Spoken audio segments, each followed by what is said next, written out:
Olá, está no ar mais uma edição do Jornal TV Com, aqui pelo canal 14, destacando as informações de Bento Gonçalves e também aquelas mais relevantes do nosso dia a dia. Na edição desta terça-feira, hoje 20 de abril, você confere. Hospital Tacchini recebe novo lote de insumo do chamado kit intubação. Pelo menos 5% das pessoas que tomaram a primeira dose da vacina contra a Covid-19 não retornaram para receber a segunda aplicação. Após fechamento de unidades de saúde, Prefeitura reabre postos e servidores voltam a atender a comunidade. A medida foi adotada para suprir a ausência de mão de obra na guerra contra o coronavírus. Detento do semiaberto é preso com drogas no bairro Zate. Esportivo empata mais uma, sai da zona do rebaixamento e vai para o tudo ou nada contra o Internacional. Destaques do jornal TV Com, que você confere agora.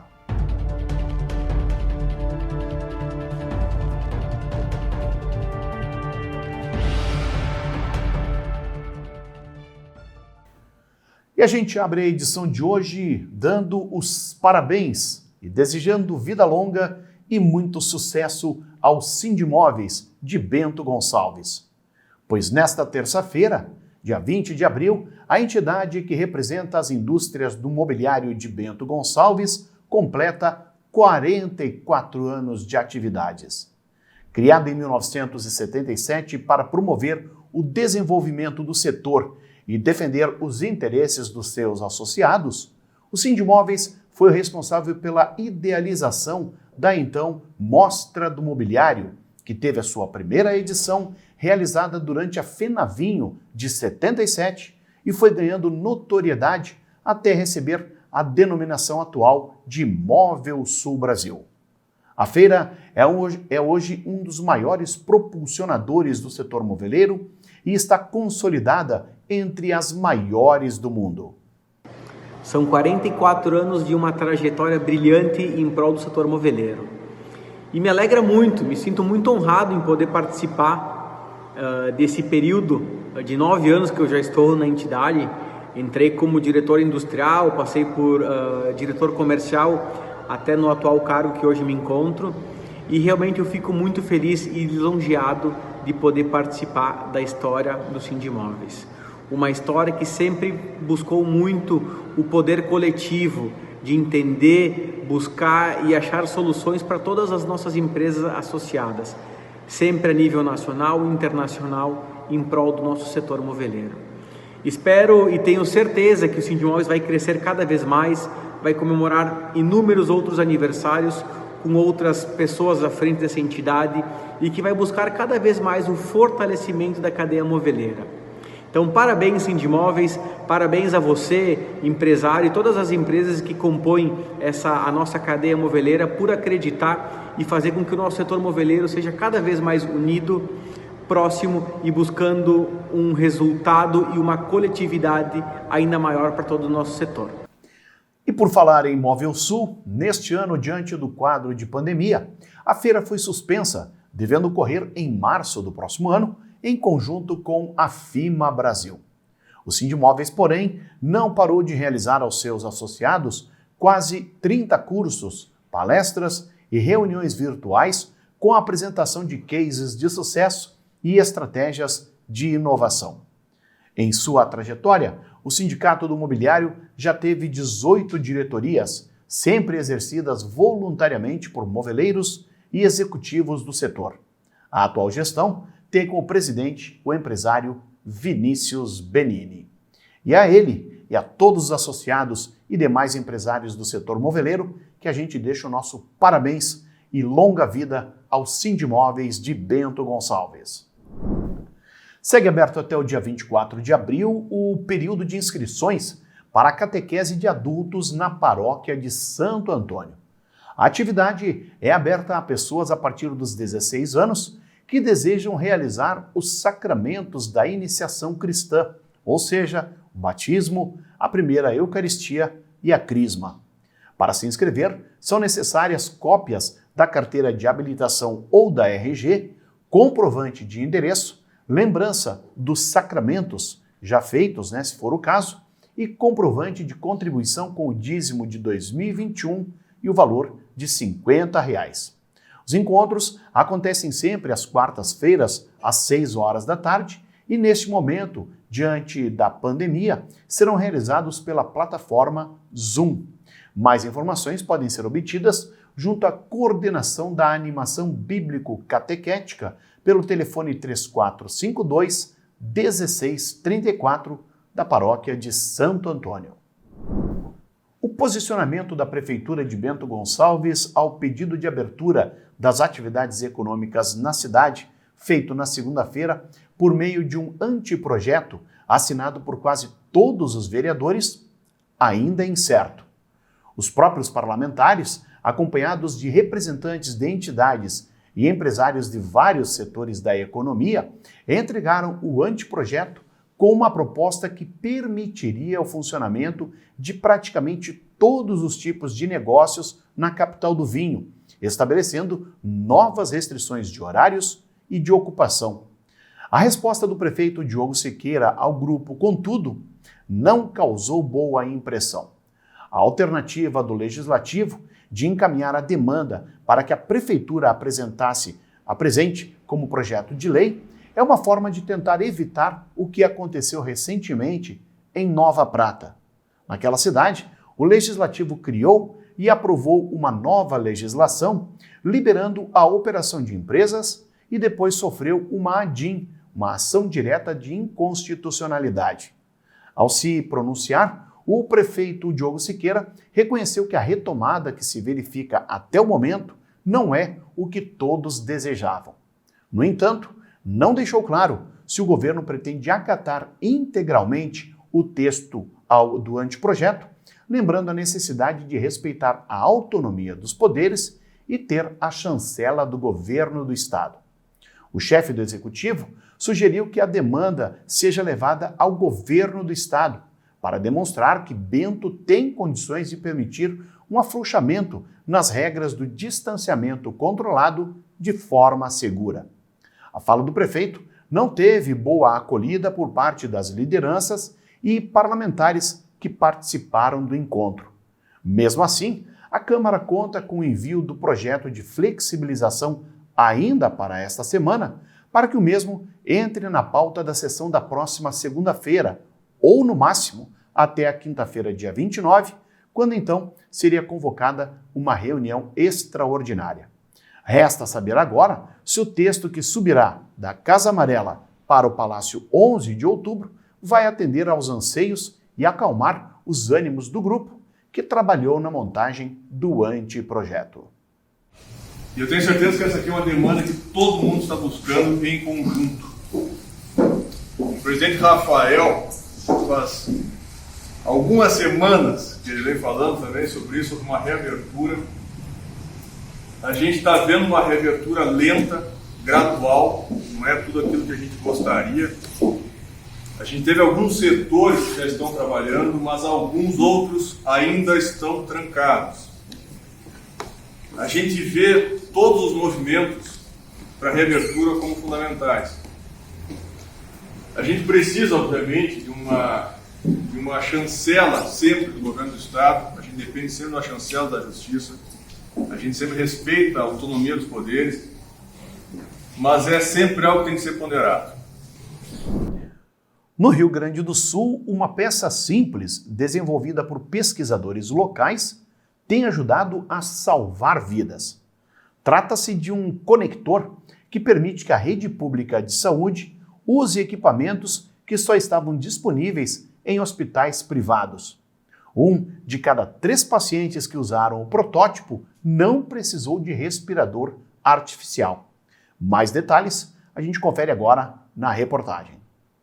Este conector, feito de polímero e produzido em impressora 3D, está fazendo a diferença na vida de muita gente. Ele é uma das peças do catéter de alto fluxo utilizado para aumentar a ventilação de pacientes com Covid. Uma tecnologia antes disponível apenas na rede privada, mas que, graças ao protótipo desenvolvido por pesquisadores da PUC, agora também é oferecida pelo SUS e com resultados animadores. Mais ou menos 1/3 dos pacientes que usaram o catéter deixaram de ir para a respiração mecânica, para o respirador artificial. O paciente que deixa de ir para a ventilação mecânica, ele é um paciente que tem um tempo de permanência no hospital menor, que provavelmente não vai evoluir com essas complicações de infecção. Durante a pandemia, o conector começou a faltar no mercado. Aí, os pesquisadores buscaram uma alternativa. Em menos de 2 meses de trabalho no Tecnopuc, chegaram ao protótipo que faz a mistura do ar comprimido com o oxigênio, permitindo ao médico determinar a concentração necessária para cada caso. Os gases passam por um aquecedor e um umidificador, garantindo mais conforto aos pacientes. Isso acontece porque o catéter de alto fluxo tem a capacidade de fornecer o dobro de oxigênio na comparação com os aparelhos convencionais. De quebra, ainda permite a alimentação via oral e até uma videochamada com a família, por exemplo, coisas inviáveis para quem precisa usar máscara de oxigênio sobre todo o rosto ou ser intubado.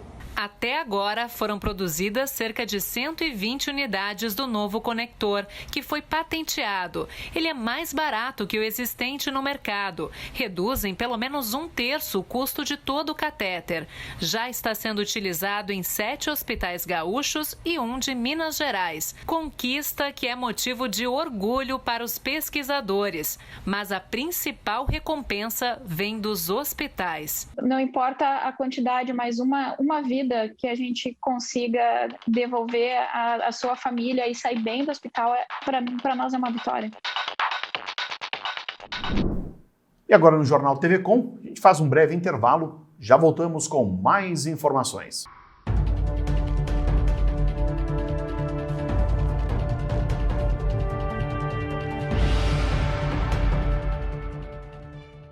Você sabe o que acontece com o seu corpo quando contrai o coronavírus? Sabe quais são os sintomas e as fases? Não? Então este vídeo é para você. Os sintomas podem aparecer entre 2 e 14 dias. Na fase 1, os sintomas são de cansaço, dor muscular, perda de olfato e paladar, tosse, diarreia, vômito, dor de cabeça, calafrios, dor de garganta e tonturas. Já na segunda fase, vem a febre persistente e tosse com piora progressiva. E no grupo de risco, tem a probabilidade de evoluir para a fase 3. Na fase 3, vem o agravo da doença, como a internação hospitalar, a saturação de oxigênio, a falta de ar e a febre. Apesar da maioria dos casos ser leve a moderado, a Covid-19 é uma doença que, quando evolui para um quadro grave, pode matar. Ao apresentar qualquer sintoma, procure a unidade de atendimento mais próxima. Esta é uma campanha da Amesni.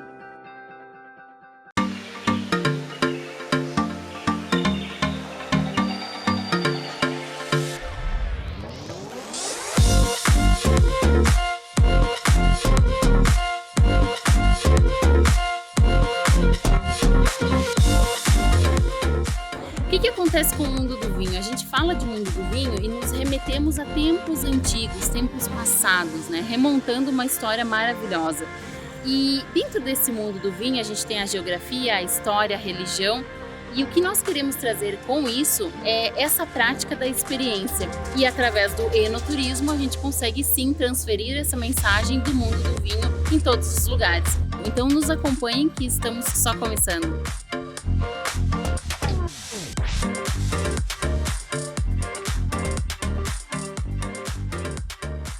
Todo final de tarde você tem um compromisso com a informação. Fique sabendo o que acontece em todo o estado no programa mais dinâmico da TV Gaúcha. Informação em tempo real, vagas de emprego e entrevistas exclusivas sobre cotidiano, política e cultura. Participe enviando fotos, vídeos e comentando as notícias pelo WhatsApp 995882374. Tudo isso de segunda a sexta, a partir das 5:30 da tarde, aqui no Conexão RS.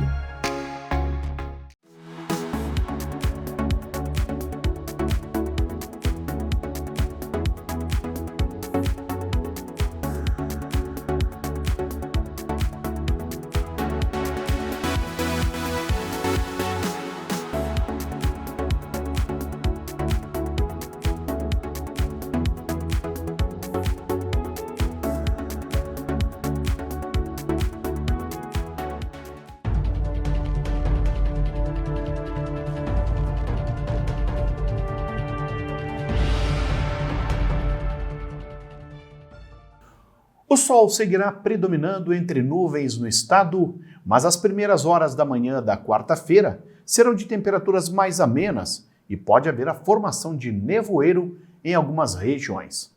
Ao longo do dia, as temperaturas vão se elevar e a sensação será bastante agradável. Nesta quarta-feira, a tempestade subtropical Potira vai se deslocar lentamente por alto mar na costa do sudeste e os ventos marítimos vão soprar com mais intensidade na costa da região sul. O mar permanece muito agitado e com risco de ressaca em toda a costa da região e a chuva deve ser persistente, principalmente entre Florianópolis e Paranaguá, no litoral do Paraná.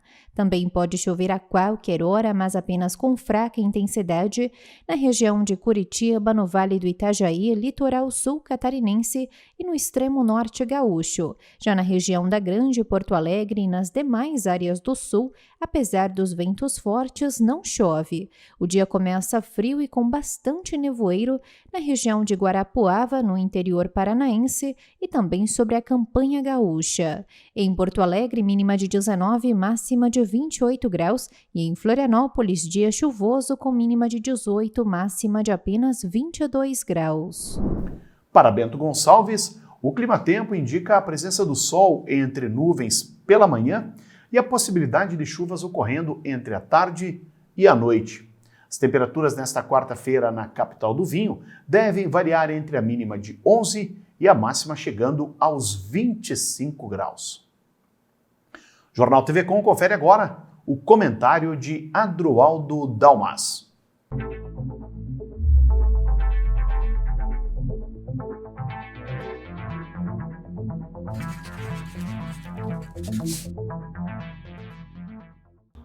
Olá! Parece que as notícias trazidas pelo Leo V esses dias a respeito das investigações que estão em curso no Ministério Público, a respeito de alguns atos administrativos da administração Pazin, abalou algumas pessoas.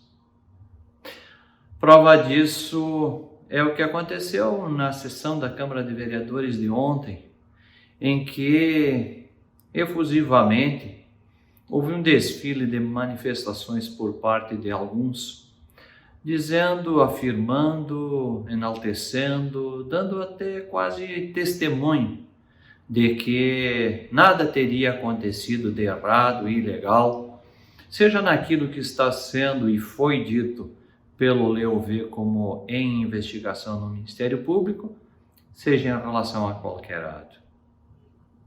Alguns, inclusive, estranhamente, disseram que se trata de questão política, como se o Ministério Público estivesse aí perdendo tempo a investigar atos administrativos municipais, porque estaria fazendo política. Que eu saiba, o Ministério Público, e muito menos os seus agentes de Bento Gonçalves, tem feito política com assuntos tão sérios. Aliás, não tenho visto o Ministério Público fazer política aqui em Bento em relação a nada. Então, esse tipo de manifestação vindo de vereador é bastante estranha e até mesmo constrangedora. Por outro lado, teve vereador querendo comparar a situação dessas investigações que estão em curso e aquilo que se está dizendo em relação a elas por uns ou por outros, com mais suspeita ou menos, trazendo comparação com a situação do ex-prefeito Lunelli. Segundo o vereador, que quis comparar a situação do prefeito Pazin com a do então prefeito Lunelli, foi de que tanto se disse do governo Lunelli a respeito de problemas, ilegalidades, superfaturamentos, etc., e que nada ficou provado, e que o prefeito Lunelli não foi condenado a nada. Eu quero lembrar a esse vereador e aos demais que estão pensando assim, ou até mesmo aqueles que estão aí para defender inusitadamente e sem elementos aquilo que pensam eles ser a realidade, que na verdade o prefeito Lunelli teve a infelicidade de falecer 3 anos e 6 meses praticamente depois de deixar o cargo. E como nós todos sabemos, infelizmente, a justiça tarda, demora, os processos são lentos. E infelizmente, ou felizmente, para ele no caso, especificamente em relação aos processos e infelizmente em relação à perda da própria vida, a questão dos processos, quando uma pessoa falece, eles também falecem. Não se continua investigando ou processando uma pessoa que é ré num processo ou que poderia vir a ser depois de falecer. Então o exemplo não foi apenas infeliz, o exemplo também não tem qualquer similaridade com a realidade. Aliás, espero e tenho certeza que o prefeito Pazin deve querer se livrar de algum problema, se é que o venha a ter em função dessas investigações de ordem legal, que ele obviamente não esteja pensando que a saída não seja outra do que a sua defesa e tentar demonstrar que nada fez de errado. O certo é que, infelizmente, o que se vê que a tropa de choque precipitada, aqueles que deveriam estar ajudando a fiscalizar e descobrir certas coisas, na realidade, se empenham não só no discurso, mas em algumas defesas precipitadas, tentar colocar coisas embaixo do tapete. Tudo isso deve ser investigado. Tudo isso deve ser demonstrado. E vamos confiar que o Ministério Público faça, e bem feito, o seu trabalho. E na medida do possível, no menor espaço de tempo. Até porque, como vocês sabem, em relação ao tempo, temos aqui na Câmara de Vereadores agentes do Legislativo que estão respondendo o processo há muitos anos. E isto não significa que tenham deixado de fazer ou tenha feito alguma coisa errada. Quem o dirá será a Justiça, ao término desses processos, que um dia terão o seu término. Pensem nisso e fiquem com Deus.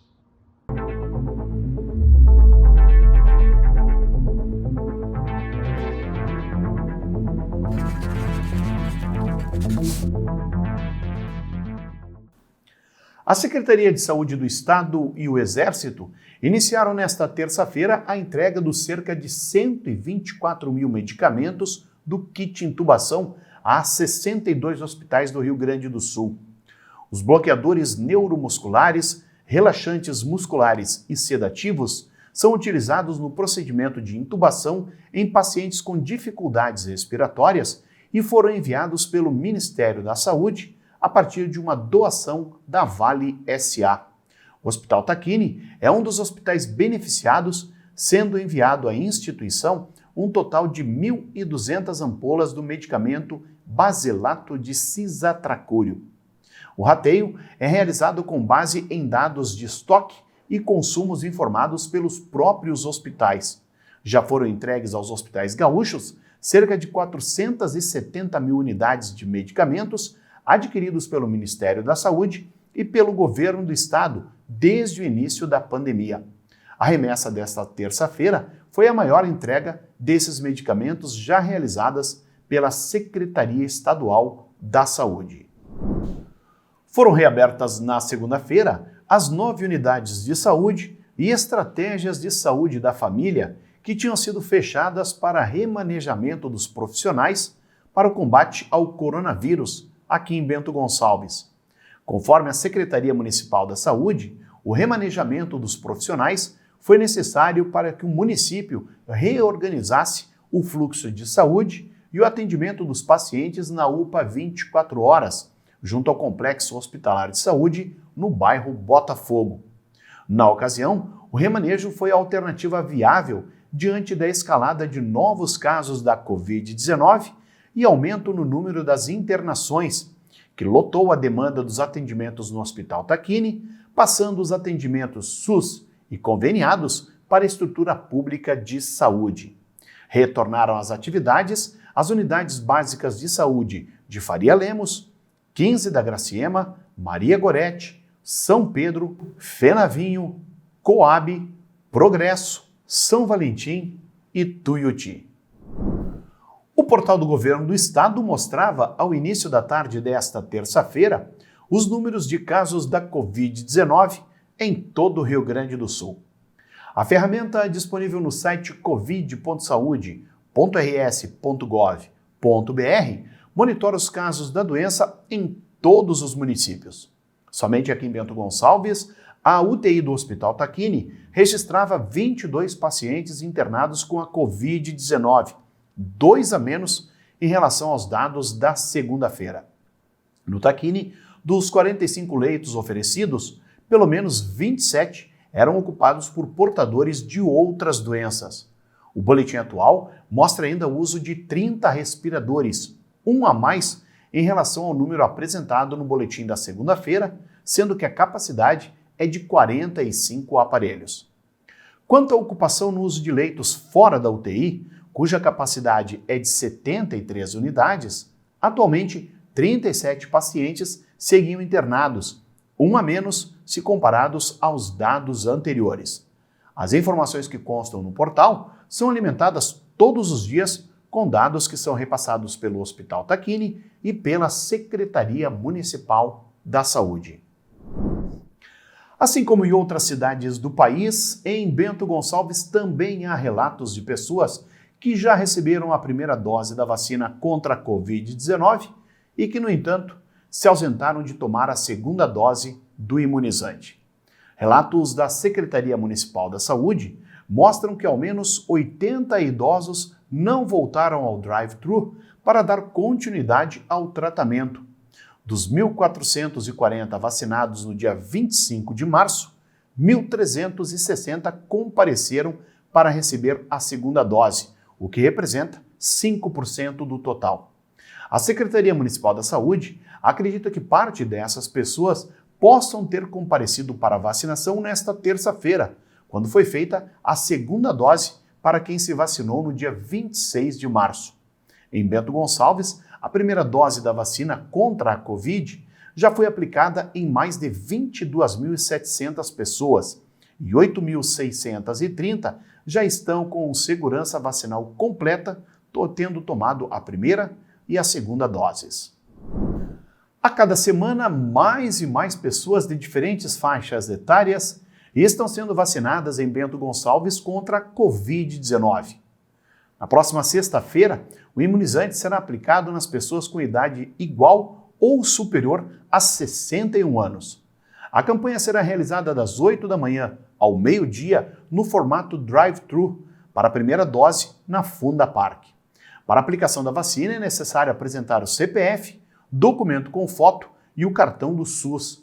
Para agilizar a vacinação, a Secretaria da Saúde disponibiliza o cartão de documento, que pode ser impresso, preenchido com os dados possíveis e entregue durante a imunização. O documento pode ser acessado no site da Prefeitura, onde também está disponível o formulário online, que permite que a pessoa leve os dados preenchidos e apresente somente um QR Code para a imunização.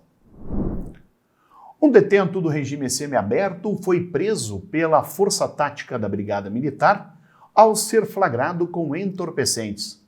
O caso ocorreu ao final da tarde da segunda-feira na rua Pastor João Rodrigues de Jesus, no bairro Zate, durante a ação de repressão e criminalidade. O suspeito tentou fugir para um matagal localizado nos fundos de uma residência, mas foi capturado pela guarnição da Brigada Militar. O detento, de 23 anos, tinha em seu poder 39 buchas de cocaína embaladas e prontas para venda. Na fuga, ele ainda tentou dispersar parte dos entorpecentes, ou seja, outros 62 gramas de maconha em porções de diferentes tamanhos, uma balança de precisão e uma faca. Ele foi encaminhado para a delegacia de polícia para o registro, ficando à disposição da Justiça. 3 homens foram presos por agentes da Polícia Rodoviária Federal, suspeitos de uma tentativa de homicídio registrada momentos antes em Veranópolis. O caso ocorreu na altura do quilômetro 222 da BR-470, próximo ao trevo da Tela Sul, onde o veículo que eles trafegavam foi abordado. Conforme os policiais rodoviários, um dos acusados fez os disparos de dentro de um carro, um Golf, atingindo um pedestre e, na sequência, fugiram em direção a Bento Gonçalves. Em ação conjunta, a Polícia Rodoviária Federal e a Brigada Militar realizaram as buscas ao automóvel abordado em Garibaldi. Junto com os 3 homens, foram encontradas uma pistola e 9 munições, além de cápsulas de munições deflagradas compatíveis com as utilizadas no crime. Os criminosos, um de 23 e 2 rapazes de 22 anos, são moradores de Farroupilha. Eles foram presos e conduzidos à delegacia de polícia e, posteriormente, recolhidos à penitenciária estadual de Bento Gonçalves. E no esporte, jogando na Montanha dos Vinhedos, o Esportivo empatou em 2-2 o confronto contra o Juventude e conseguiu deixar a zona do rebaixamento. Agora, o Alviazul depende apenas de si para não cair. O problema é que terá que vencer o Internacional jogando fora de casa. Todos os gols saíram ainda no primeiro tempo, sendo que o Esportivo saiu na frente logo aos 3 minutos da partida. Praticamente no último lance do jogo, aos 47 minutos do segundo tempo, o Esportivo teve a chance de garantir a vitória na Montanha dos Vinhedos. Varley recebeu sozinho na entrada da área, mas chutou em cima do goleiro Marcelo Carné. As opções para o Esportivo são vencer ou vencer o Internacional fora de casa, ou seja, não há outra alternativa. Em caso de empate, terá que torcer para que o Pelotas e o Novo Hamburgo não vençam as suas partidas. Em caso de derrota, o Esportivo só escapa do descenso com derrotas do Novo Hamburgo e do Pelotas. Estas, então, as informações do nosso jornal TV Com desta terça-feira, dia 20 de abril. O nosso programa tem reprises amanhã, às 7 horas e também ao meio-dia. Você, baixando o aplicativo Conecta TV Com, pode conferir a nossa programação em qualquer smartphone, uma vez que é válido para Android e também iOS. Boa noite!